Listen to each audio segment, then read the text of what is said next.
Halo, Assalamualaikum warahmatullahi wabarakatuh.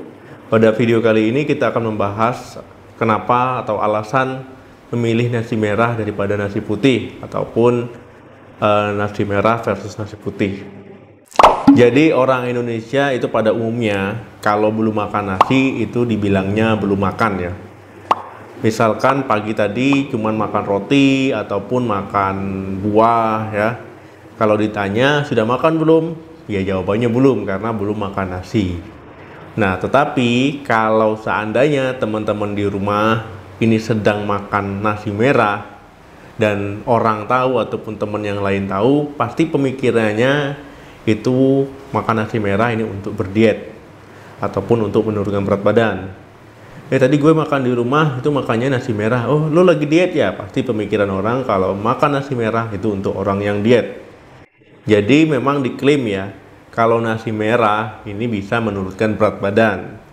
Nah, jadi akan kita bahas saja kenapa sih nasi merah lebih baik daripada nasi putih. Simak video ini sampai habis. Sebelumnya saya tanya dulu, teman-teman sudah pernah makan nasi merah? Kalau sudah pernah, itu rasanya bagaimana? Ya memang sedikit berbeda ya. Kalau orang yang tidak biasa makan nasi merah tiba-tiba mengkonsumsi nasi merah itu rasanya agak ada yang aneh-aneh gimana gitu, makannya kurang lahap gitu ya. Ada juga orang yang memang acuh tak acuh ya, biasa saja. Nah, teman-teman termasuk golongan yang mana? Silakan tulis di komentar. Nah, jadi teman-teman, banyak orang yang menurunkan berat badan menggunakan nasi merah dibandingkan dengan nasi putih karena efeknya katanya diklaim bisa menurunkan berat badan lebih cepat dan lebih baik. Atau orang yang hanya ingin hidup sehat ya, ataupun orang yang mengalami penyakit diabetes biasanya sering mengkonsumsi nasi merah. Jadi teman-teman harus tahu ya manfaat kandungan gizi ya dari beras merah maupun dari beras putih ya. Di antaranya yang pertama itu seratnya lebih tinggi. Beras merah memiliki kandungan nutrisi yang baik dan tinggi. Kemudian juga mengandung serat yang lebih tinggi dibandingkan dengan beras putih. Karena dalam proses pengolahannya dia tidak membuang ya kulit bagian luar.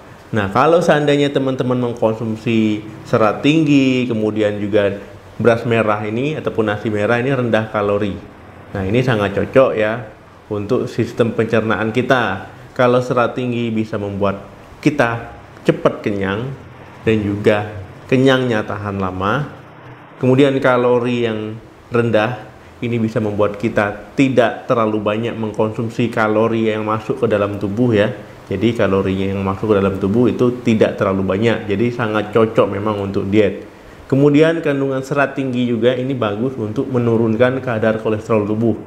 Nah, jadi teman-teman yang memiliki kolesterol tinggi ini baik sekali jika mengkonsumsi makanan yang tinggi serat ya, ini bisa menurunkan kadar kolesterol.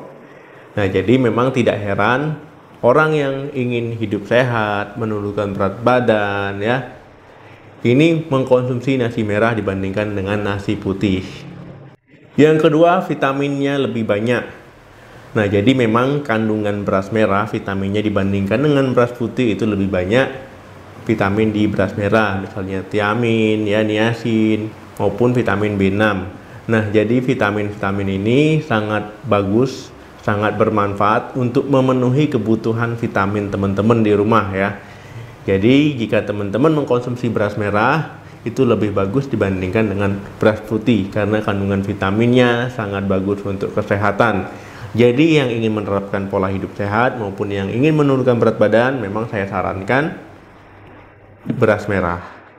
Yang ketiga, mineralnya lebih kaya. Nah, jadi dalam beras merah ini mineralnya lebih kaya dibandingkan dengan beras putih, jadi lebih banyak ya.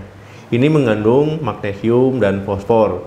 Kalau magnesium ini berfungsi untuk meningkatkan imunitas ya, menjaga kesehatan saraf dan kesehatan jantung. Sementara fosfor ini berfungsi untuk menjaga kesehatan gigi ya, tulang maupun kesehatan ginjal. Nah, jadi teman-teman memang mineral di beras merah itu lebih banyak dibandingkan dengan beras putih. Yang keempat, indeks glikemiknya lebih rendah dibandingkan dengan beras putih. Nah, jadi cocok sekali untuk mengatur kadar gula darah di tubuh ya. Jadi orang yang memiliki diabetes ataupun mencegah diabetes, ini memang disarankan untuk mengkonsumsi makanan yang indeks glikemiknya rendah supaya gula darah tidak tiba-tiba melonjak naik. Jadi saya jelaskan sedikit ya, indeks glikemik itu adalah kemampuan suatu makanan untuk meningkatkan kadar gula darah di dalam darah ya setelah makan.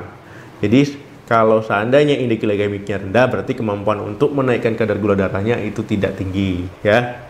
Dan juga indeks glikemik yang rendah ini sangat bagus sekali untuk kesehatan, untuk orang yang diabetes, karena dia bisa menurunkan nafsu makan, bisa mengontrol kadar gula darah. Nah, jadi cocok untuk orang yang diet, orang yang menjaga pola hidup sehat, dan juga untuk orang yang diabetes.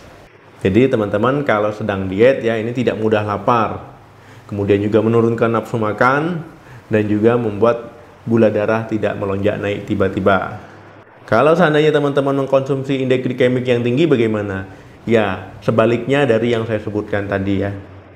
Jadi untuk yang belum punya penyakit diabetes ya, ini bisa menurunkan resiko terkena diabetes ya, kalau seandainya rajin mengkonsumsi nasi merah. Yang kelima, kalorinya itu lebih sedikit. Nah, jadi memang kalori nasi merah itu lebih sedikit dibandingkan dengan nasi putih. Jadi bisa membantu program penurunan berat badan. Jadi kalau teman-teman ingin menurunkan berat badan itu kan memang harus defisit kalori, harus mengurangi asupan kalori. Nah, dibandingkan dengan nasi putih yang kalorinya lebih banyak, teman-teman harus memilih kalorinya yang lebih sedikit, yaitu pilihannya adalah nasi merah. Jadi teman-teman bisa memilih nasi merah ini karena menyumbang kalorinya sedikit, nah, sehingga bisa menjaga asupan kalori yang masuk di dalam tubuh teman-teman. Selain kalori yang lebih rendah, nah jadi juga mengandung serat yang kaya, mineral yang kaya, dan vitamin yang kaya, dan yang paling penting juga tadi indeks glikemik yang rendah. Nah, jadi teman-teman memang ini sangat bagus sekali pilihan beras merah ketimbang dengan beras putih untuk menurunkan berat badan. Tetapi tidak hanya dengan makan nasi merah setiap hari teman-teman jadi langsing, jadi kurus ideal, tidak ya. Jadi teman-teman juga harus memperhatikan asupan makanan yang lain ya, lauknya seperti apa. Teman-teman masih ngemil makanan yang tidak sehat atau tidak. Nah, ini juga harus diperhatikan, pola hidupnya bagaimana, olahraga teratur atau tidak. Jadi intinya nasi merah ini membantu teman-teman untuk hidup sehat, menurunkan berat badan ya, menghindarkan resiko-resiko terjadinya penyakit-penyakit yang kronis. Dengan catatan teman-teman harus merubah pola hidup, gaya hidupnya ya, jenis makanannya, kemudian olahraga teratur atau tidak. Sudah paham ya teman-teman alasan kenapa nasi merah itu lebih bagus, ataupun hasil nasi merah versus nasi putih itu memang menangnya nasi merah ya. Semoga teman-teman bisa memahami video ini. Jangan lupa kalau belum paham itu diulangi lagi ya, karena gratis kok. Oke, terima kasih yang sudah menonton video ini sampai habis. Jangan lupa untuk share video ini ke media sosial mana saja sebanyak-banyaknya, bantu saya. Like dan komen jangan lupa. Sampai ketemu lagi di video saya selanjutnya. Salam sehat, sampai jumpa.